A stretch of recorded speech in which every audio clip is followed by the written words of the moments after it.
Hello, everybody, and welcome to the Awful Earful. I'm your host, Ryan. I'm your co-host Crofton, and this is the show where we talk your ear off about awful movies. Not the case this week, folks, because we Oh, don't it's the know. case this week. No, it isn't. Shut up. It is. No, it isn't, because we're talking about actually a really well-made movie. Came out recently that I wanted to watch, and I did, despite the annoyance of another person who shall remain nameless. So this week we're talking about 1917, directed by Sam Mendes. It's my personal British hell. Yeah, I don't know if we mentioned this on the podcast, but for some reason, Crofton really hates British people. So, racist, first of all. I don't care, they can all fucking die. It's odd. I like a lot of British people. I don't see a problem. Well, that's because you don't know what horrible things they do. I think I know more. I'm going to be honest. I think I know a lot more about Britain than you do.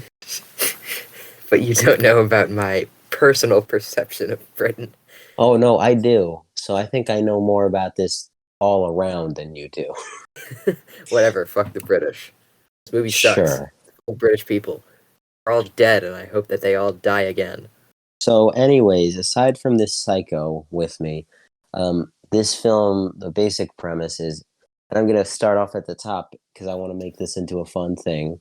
This film is technically based off a true story, and the fun part that I'm going to enable into this episode is you and Crofton, because I looked it up ahead of time, can guess, by the end, we can kind of guess proportionately how much of this story is true. Or to what degree it's accurate. I'm just glad that the true parts are when they die. Well, we'll get into that. So, as you're listening to us poorly describe the plot, as we are known to do, we will. You can guess along. Anyways, this is a pretty cool example because the war genre is pretty Boring. It's pretty exhausted. It was very big in the 2000s and like the 90s, but this is Pretty a good boring. example of a modern. It's pretty boring. Shut up. I'm gonna be such a Not heckler really. this episode.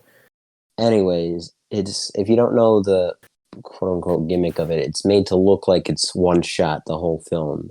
Obviously that's impossible. All a bunch of long shots that are cleverly kind of transitioned to make it look like it's one continuous shot, which is a very neat way to film and frame a film, and it kind of helps keep your attention. And I definitely like that visual style. And I just think the cinematography in general in the film is really good. The direction of the film, I think, is pretty spot on in terms of cinematography and like sets and like just how they direct like set pieces. But so basically, general outline is this is during World War One. It's in the trench warfare BS, and the British troops are basically what's happening is the German. This is to any history buffs. I apologize. I'm gonna like butcher the shit out of this, but basically the German defensive line or something, they're strategically moving back or whatever, to get a better front line or whatever, better position in the war. It's a deliberate moving back their defensive line, and to some of the British forces, it looks like they're retreating and that they have them on the run when in fact they don't. So basically, that's the historical basis where that's the pinpoint for this film. So in it, what happens is that they have intelligence that this platoon or army company is headed into a trap, and that they think they have them on the run, and they're walking into a trap, and it's this whole 1,000-man Typical stupid British move. This whole 1,000-man platoon is gonna walk into a trap, and then this guy and his friend have to go run into no man's land, into the German territory that they've abandoned, quote unquote, and basically reach the platoon or whatever you call it, whatever the proper term is. I don't care, and reach them and notify them before they launch their attack. Anyways, that's the basic premises. Also, one of the main characters' brothers is part of the company that's kind of may potentially die, so that's the stakes for this film. So I don't remember their names, and that'll be my first probably. That's my biggest problem with this film is, and this is also a problem with a lot of Christopher Nolan films. This is not a Christopher Nolan film, as I mentioned, but it kind of has the feel of one, that whole Dunkirk vibe. But Stinks like one. shut up. I swear I really made you mad for a second there. That long pause. I thought you were going to be like, are you going to take this seriously? Or do I have to end the recording? I mean, I don't care that much, but I'm not going to end the recording. It's good it's good for the episode to have you be an idiot the whole time. Well, one of us has to be. Well, clearly you've chosen that role. I was born into this role, okay? But my biggest problem with the film is that, the characters they're kind of just, what's the word? They're like basically tour guides they're just like the vessel for this film to propel forward into the plot. They're not really like, there are some points of emotion for them and, points where the actors can really show their chops or whatever, but there's not really much to the characters that makes you like feel connected to them. All right, so basically the film starts out, they get this mission, the two dudes, and they basically they're assigned to go fucking do this thing to go You warn said the do. troop. Yeah, hilarious. This is the person I've chosen to partner with for a podcast. At least you didn't choose someone British. Oh my god, you're an idiot. You know what I'm gonna say. You know what I'm If you gonna say say to it, that. I'm gonna slap you. At least I'm gonna I'm punch not you in the British. balls. Come and get him. Oh, I will. When you least suspect it. We're gonna be hanging out in a shop of some kind. You'll be asking me, "Oh, what kind of fucking I don't know, what's something you would want to buy? Look at these tacky Halloween decorations. Bam, Okay. Right in the pumpkins, huh? right in the strawberry baskets." Anyway, so they go off to do this thing, and a lot of what this film does in its favor, and why I really like it, is because it does one of my favorite things in film, is it builds a lot of tension, and I think tension is one of the keys to having a really entertaining movie, because tension leads to suspense, and suspense is the key to keeping people like eyes on the screen and keeping people on edge, and I think it's a big key, to having a really interesting and like kind of not fast paced, but like high energy, high stakes film is. I Yeah, think. like all jokes aside, I like there was a lot of suspense and I was really on the edge of my seat at times, waiting for those fucking Brits to die. Just couldn't happen soon enough, man. And where he was waiting for them to die, I was, worried for the characters. Again, they might not have had much depth for them. Just the fact that they're in these situations, you kind of like you're placing yourself in them, and you kind of have these. And the fact that it is a one, like it's made to look like one shot. It's like you're kind of like the third member of the group, so to speak. So you're kind of like it really works in the film's favor that you're kind of following them through tunnels and shit and claustrophobic spaces. There's a spot where they're going past no man's land and they get into the Germans' kind of territory, and it's so tense because even though they've been said that they've moved back, that they've kind of abandoned this area, you're kind of expecting because of this.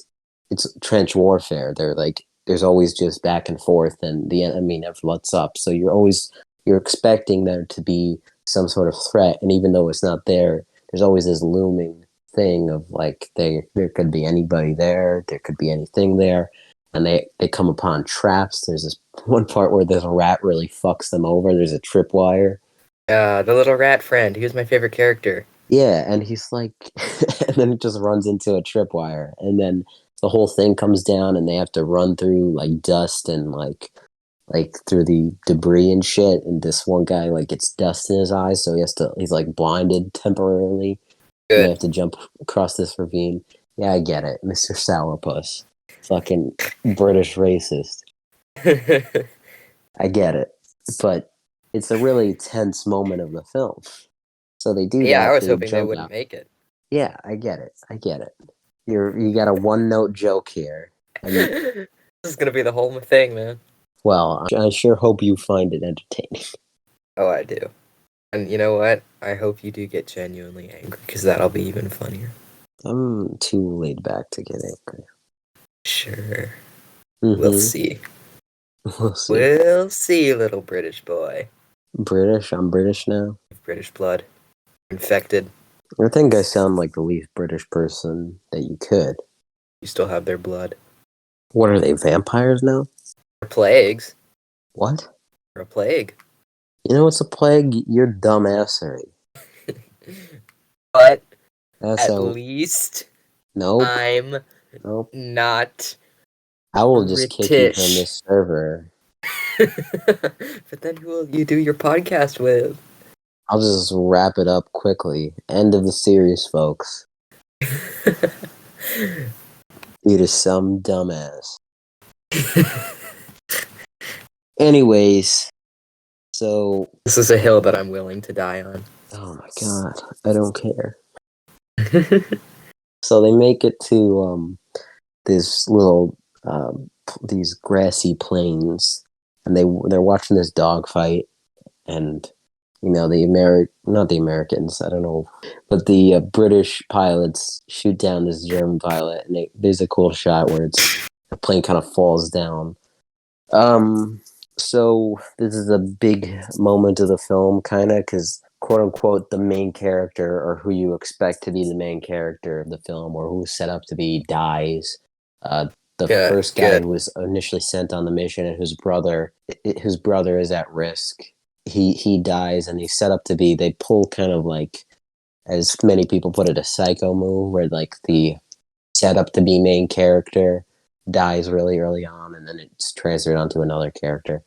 So he gets stabbed by the British pilot, who for some reason they saved from his burning crashed plane. It was a German pilot. Yeah, it was a German pilot. What? Yeah, he was my hero. You said it was a British pilot that stabbed him. It wasn't. It was a German pilot. I misspoke. Who gives a shit? The listeners do, man. You can't be confusing. No listener gives a shit. I mean, like, if they cared about how we broke down films, they would have complained about it long ago. But also, I liked the part where the guy was talking about the cherries, like the orchard. Oh, the cherry orchards. He knew a lot about cherry orchards.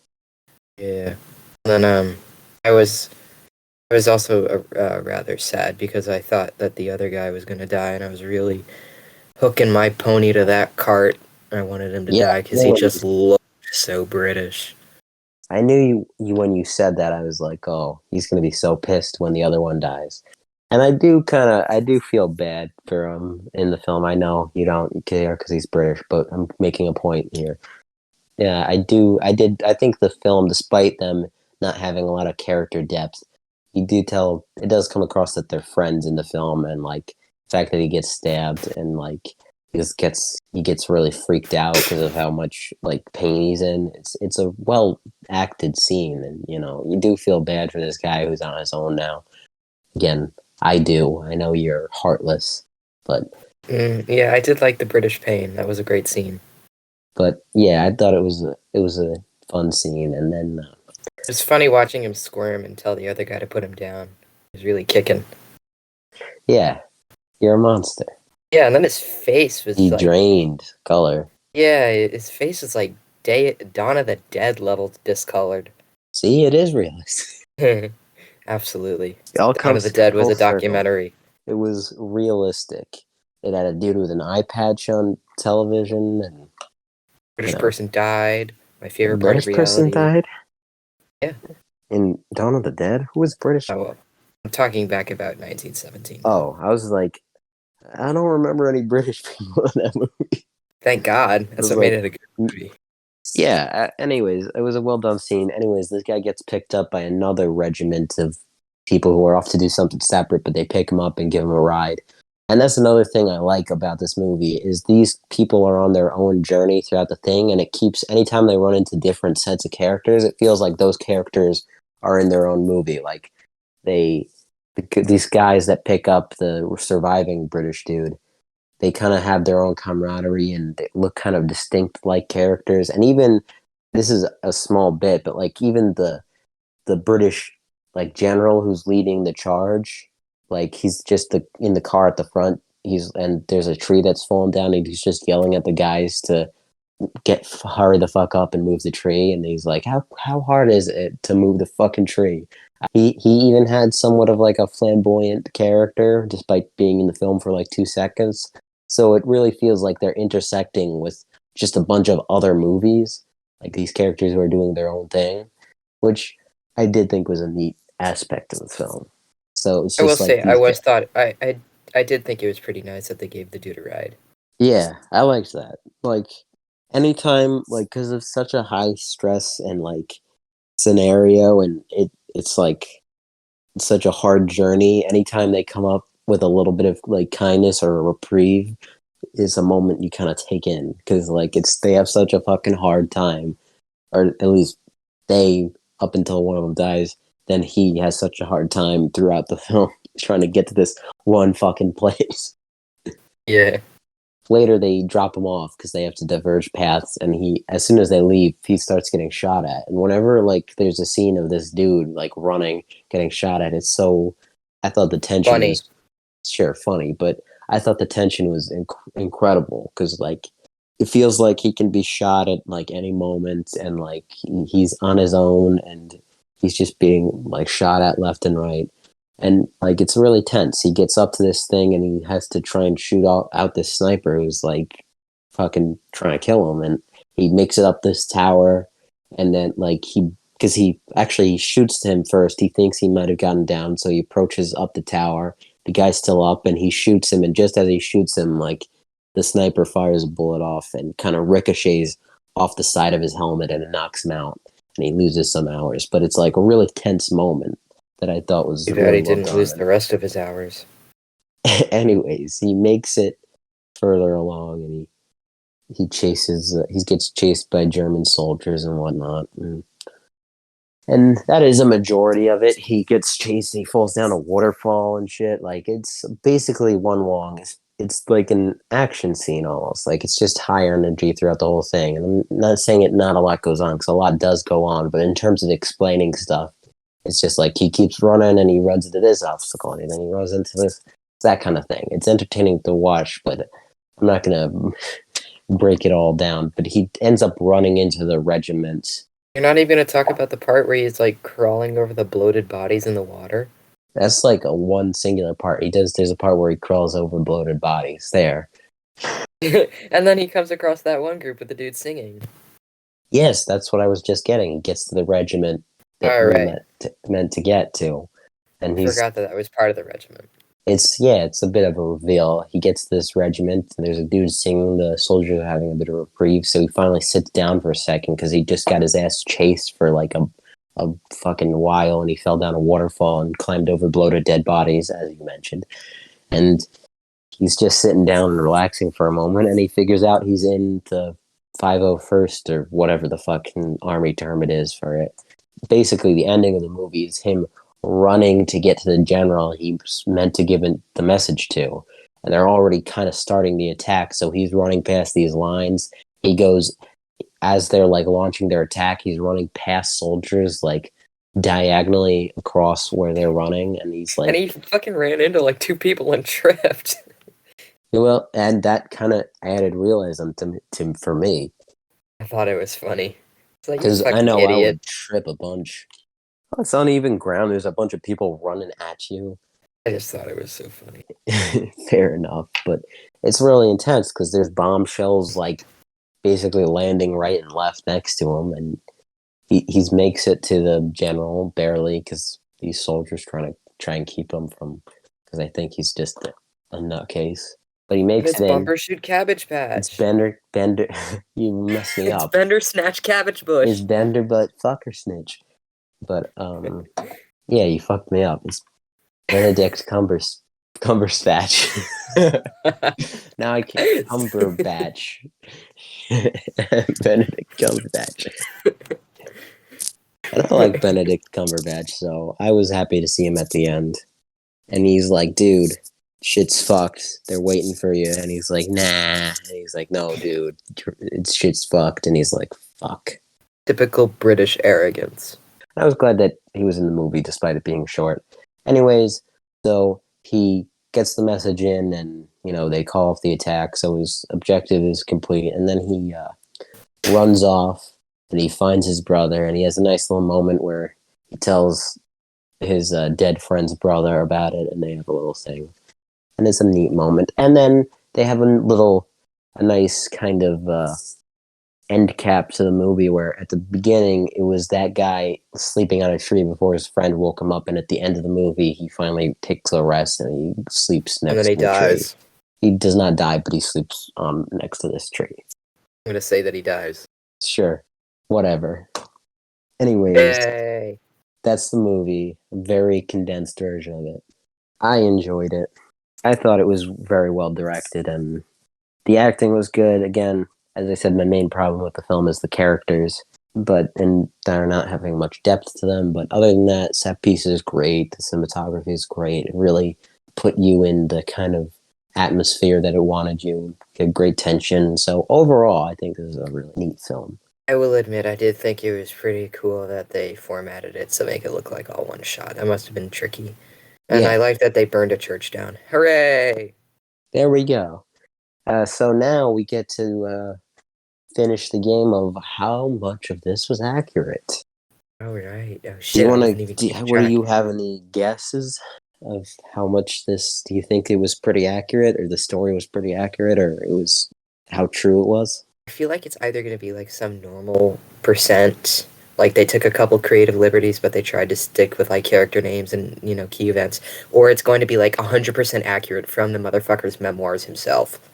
All right. Well, let me tell you right now. None of it. I'm about to tell you. So I'm going to start off with the actual historical basis. It is true that during World War One, the Germans strategically pushed back their front line, and just to get a better vantage or whatever. That is a thing that happened. It was a whole operation.